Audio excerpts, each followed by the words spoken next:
Alam nyo ba bakit po kayo nagkakasakit? Minsan ginawa nyo na lahat, tinignan nyo na lahat ng gamutan, pero may sakit pa rin kayo. Aralin natin, merong tatlong bad emotion na nagdudulot ng sakit at meron ding tatlong good emotion na pwedeng magpagaling sa inyo.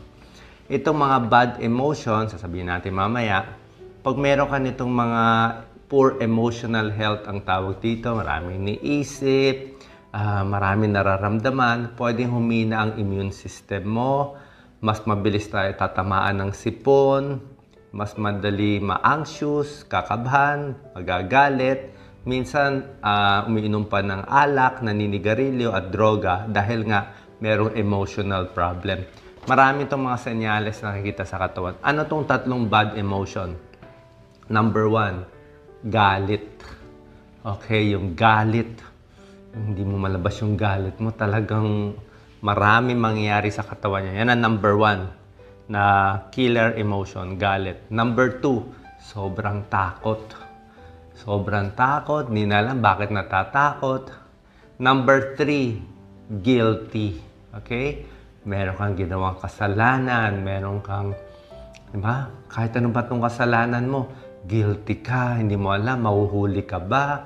Mapapagalitan ka ba? So, galit, takot, at guilty. Ito yung tatlong bad emotion na sumisira sa katawan natin at nagdudulot ng maraming sakit. Ano itong mga sakit? High blood pressure. Kaya high blood, ito pala, maraming iniisip. Hindi makatulog, insomnia. Diba? Bakit hindi makatulog? Masakit ang tiyan, may ulcer. Yan din ang cause. Masakit ang likod, masakit ang dibdib, nagtatae, laging tuyo ang lalamunan, dry mouth, tension, stress yun. Laging pagod, at talagang masakit yung katawan. Masakit ang ulo. Laging masakit ang ulo. Masakit ang leeg. Diba? Stiff neck, hinihingal, minsan pinapawisan. So ito yung mga sintomas na to, hindi talaga dahil, may sakit talaga, pero ang pinakapunot dulo yung bad emotion. Paano natin maayos ang galit, takot, pagiging guilty, at iba-iba pa. Siguro, selos, inggit, pwede mo na rin isama to. Meron tayong 6 tips. Number 1, kailangan aminin mo na nararamdaman mo to. Aminin mo na galit ka, aminin mo na stress ka pala, or guilty ka. At least alam mo ano yung problema. Aminin mo may problema. Hindi mo pwede ibabaliwala lang. Tapos inom ka lang na inom ng tableta, hindi ka naman gagaling. So, aminin yung bad emotion. Baka yun ang cause ng high blood nyo. Number 2, alamin kung bakit ka nagalit. Okay? Bakit ka nagalit? Bakit ka natatakot?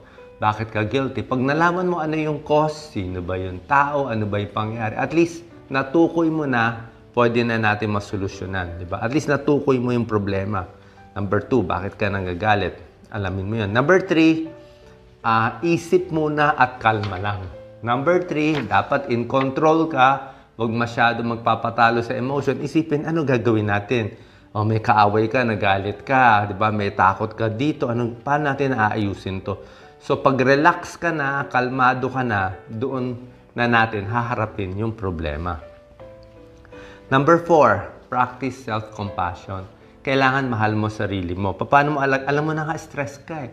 Alam mo na nga may galit ka. Alam mo na nga malakas ang kabog ng dibdib mo. High blood na nga. So, matulog pa rin na mahaba, magpahinga, kumain pa rin ng tama. Itong mga tinuturo kong healthy foods.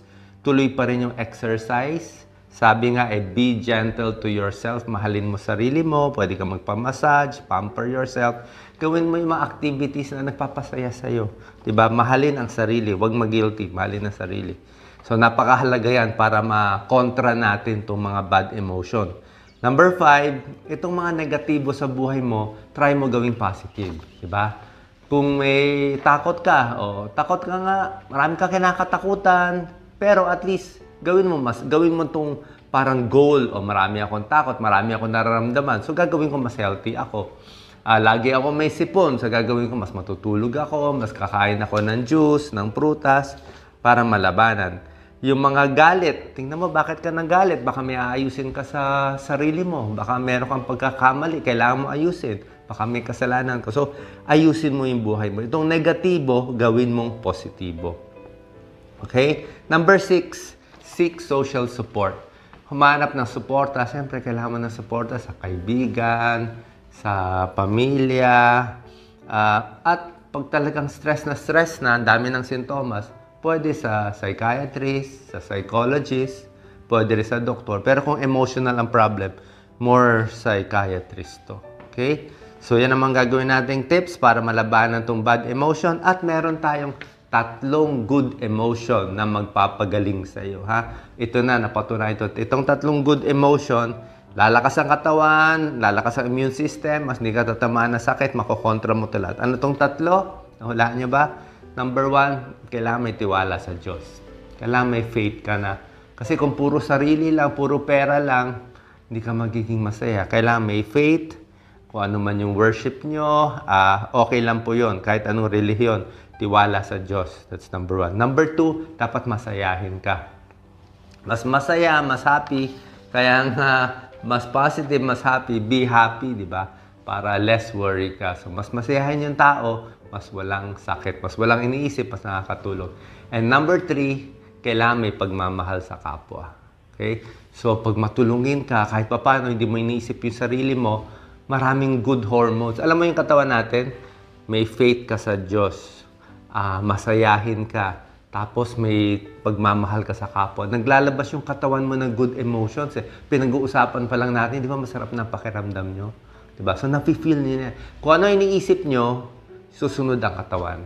Kung puro bulok, puro galit, puro inggit, puro paninira sa kapwa, lumalabas sa utak, sa bunganga, sa mga post, talaga magkakasakit yan. Daming sakit na ramdaman. Paano? Puro galit nilalabas mo. Puro galit nilabas mo, makakarma din, babalik din yung galit. Pero kung puro pagmamahal sa kapwa, pagtulong, pagdarasal gagawin mo, mas gagaling ka, mas magiging healthy ka, malay mo, ito pala ang cause ng sakit mo. At ito rin yung dahilan para sa iyong paggaling. So, like and share po. Sana nakatulong tong short video ko.